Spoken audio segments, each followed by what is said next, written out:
Guys, welcome back to the channel. मैं हूं आपकी दोस्त Ishita and again here with the new video. आज वेडनेसडे है, माइक्रोबायो करेंगे। जैसे मैंने आपको लास्ट टाइम बताया था कि आज हम करेंगे बैक्टीरियल ग्रोथ कर्व।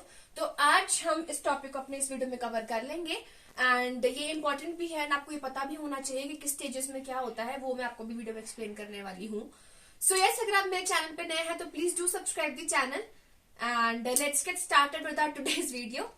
सबसे पहले बैक्टीरियल ग्रोथ कर्व देखो। बैक्टीरियल ग्रोथ कर्व से ही हमें समझ में आ रहा है कि एक कोई ग्राफिकल रिप्रेजेंटेशन है, ठीक है। इसमें हम ग्राफिकल रिप्रेजेंटेशन करेंगे बैक्टीरिया की ग्रोथ की, ठीक है। बैक्टीरिया की ग्रोथ में क्या कर्व फॉर्म हो रहा है वो सारा हम इस वीडियो में देखने वाले हैं। एंड इसमें आप ये मैंने डायग्राम बनाया है ऊपर, ठीक है। और उसके बाद हमारे पास जो बैक्टीरियल ग्रोथ कर्व है उसमें हमारे पास ये एक्स एक्सिस है और ये वाई एक्सिस है, ठीक है। एक्स एक्सिस रिप्रेजेंट कर रहा है टाइम को एंड वाई एक्सिस रिप्रेजेंट कर रहा है नंबर ऑफ बैक्टीरिया को, ठीक है। ये दो चीजें मैंने आपको बता दी। अब मैं बात करती हूँ स्टेजेस की। तो कौन कौन सी स्टेजेस हमारे पास इसमें होती हैं? तो हमारे पास बेसिकली 4 स्टेजेस आती हैं। एक है lag phase, log phase, stationary phase and decline phase.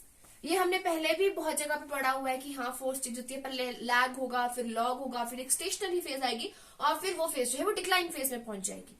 तो सबसे पहले अगर मैं बात करूं लैग फेज की, तो ये वाला पार्ट जो हमारा है इसको हम बोलते हैं लैग फेज। जो ये स्ट्रेट लाइन आपको दिख रही है, दिस रिप्रेजेंट्स लैग फेज। अब इस फेज में हमारे पास हो क्या? देखो, जो स्टार्टिंग की जो फेज होती है, सबसे पहले स्टेज में एकदम से मल्टीप्लीकेशन तो नहीं होगा, ठीक है। तो इसमें जो आपके बैक्टीरिया है वो एनवायरमेंट को अडेप्ट करेंगे एंड उसमें साइज इंक्रीज करेगा, नंबर इंक्रीज नहीं करेगा। लैग में साइज इंक्रीज करेगा and adaptation to environment and metabolite buildup. अब मेटाबोलाइट बिल्डअप तो होना ही है क्योंकि जब वो आगे अगली स्टेजेस में जाएगा तो उसे डिवीजन करना है। तो डिवीजन के लिए उसका मेटाबोलाइट सिस्टम है वो पूरा प्रॉपरली डेवलप होना चाहिए। तो यहाँ पे हमारे पास मेटाबोलाइट बिल्डअप होगा। ये है हमारे पास लैग फेज, ठीक है। तो लैग फेज में हमारे पास इतना ही है कि मल्टीप्लीकेशन नहीं होगी, नंबर ऑफ सेल्स इंक्रीज करेंगे एंड वो अडेप्ट करेंगे एनवायरमेंट को और मेटाबोलाइट जो है उसको बिल्डअप करेंगे ताकि वो फर्दर जो है वो डिविजन कर सके प्रॉपरली। अब नेक्स्ट एंड जो लैग फेज है उसके एंड में क्या होगा? देखो, अब उसमें हमारे पास मल्टीप्लीकेशन तो नहीं हो रहा, नंबर इंक्रीज कर रहा है। तो हमारे पास क्या है? At the end cell has maximum size, ठीक है।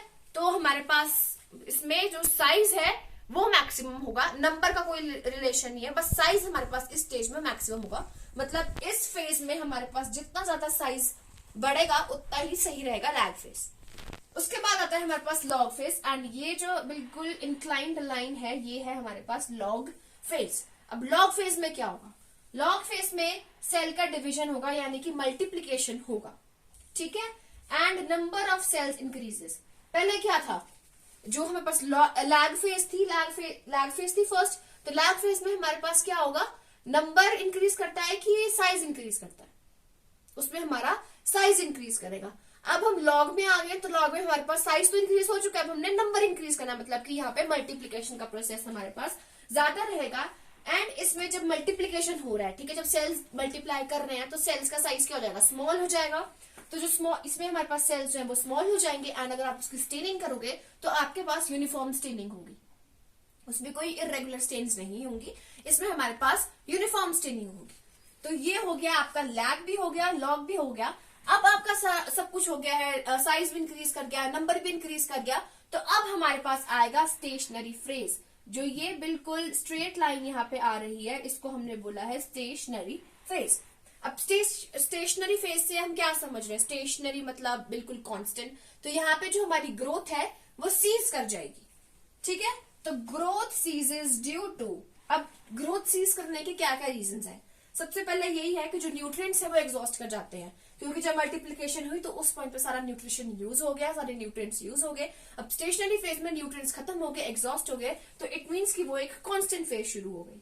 एंड सेकंड हमारे पास जो रीजन है वो है अकोमुलेशन ऑफ टॉक्सिक प्रोडक्ट्स। अब यहाँ पे टॉक्सिक प्रोडक्ट्स का अकोमुलेशन भी स्टार्ट हो जाएगा एंड जो नंबर ऑफ प्रोजेनी है, जो प्रोजेनी है is equal to number of death, ठीक है। तभी तो इसका मतलब स्टेशनरी है क्योंकि जितने सेल्स ग्रो हुए उतने ही सेल्स की डेथ हो गई।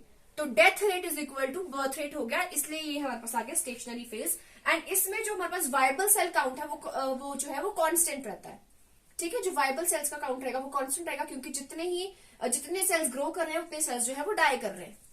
एंड नेक्स्ट हमारे पास है इसका जो एंड स्टेज में क्या रहेगा, इसमें अगर हम एक तो इसमें स्पोरुलेशन का रोक दिया, ठीक है।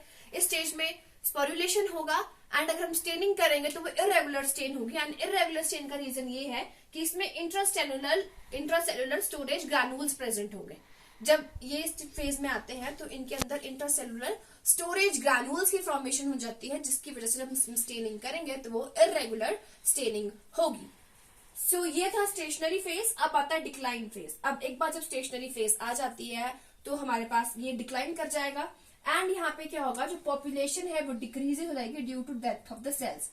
अब डिक्लाइन है, डिक्लाइन से समझ में आ रहा है कि सेल्स बिल्कुल ही नीचे हमारा ग्राफ गिर जाएगा। तो ये जो है ये डिक्लाइन फेज का ग्राफ है, तो यहाँ पे हमारा ग्राफ जो है वो नीचे गिर जाएगा।